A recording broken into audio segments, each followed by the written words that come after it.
Hello, I'm Father Gavin here at Loyola on the Potomac, and as we go on in this pandemic and spend perhaps much more time with our families, I'd like to invite you, again, as I did in a previous video, to consider the Holy Family.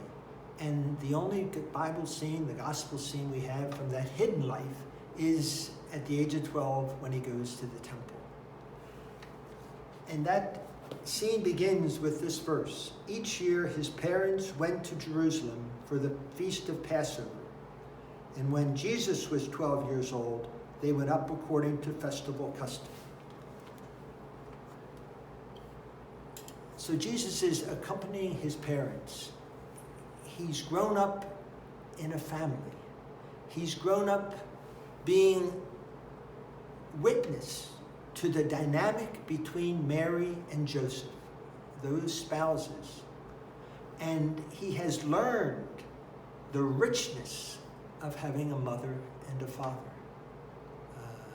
So that later in his life, when he's in his public ministry, in the 19th chapter of Matthew, when Jesus is talking about marriage, he cites the first chapter of Genesis and asks, "Have you not read that in the beginning the Creator made them male and female?" Appreciate the importance of a child's witnessing that dynamic of respect and equality close hand. That's where they learn the real meaning of diversity. With original sin, with the division that brought about, the first division wasn't between nations. It was between a man and a woman.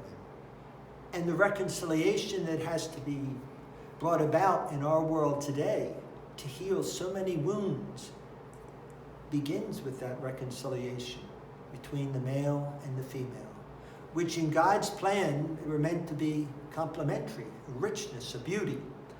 So I'd like to just briefly cite, it's mostly from Pope Francis.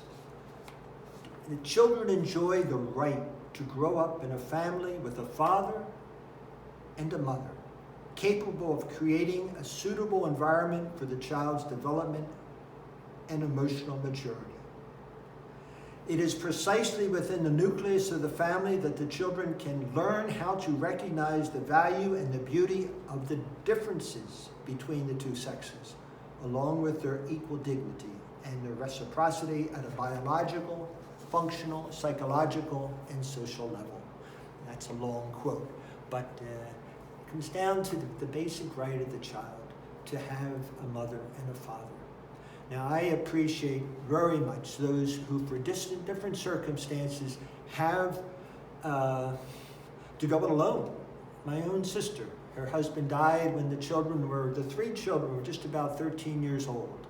And I admire her greatly for how she carried on. So I'm not saying that this is always possible, but a child comes into this world because of God, the mother and the father, and the child has the right to witness their love as he grows.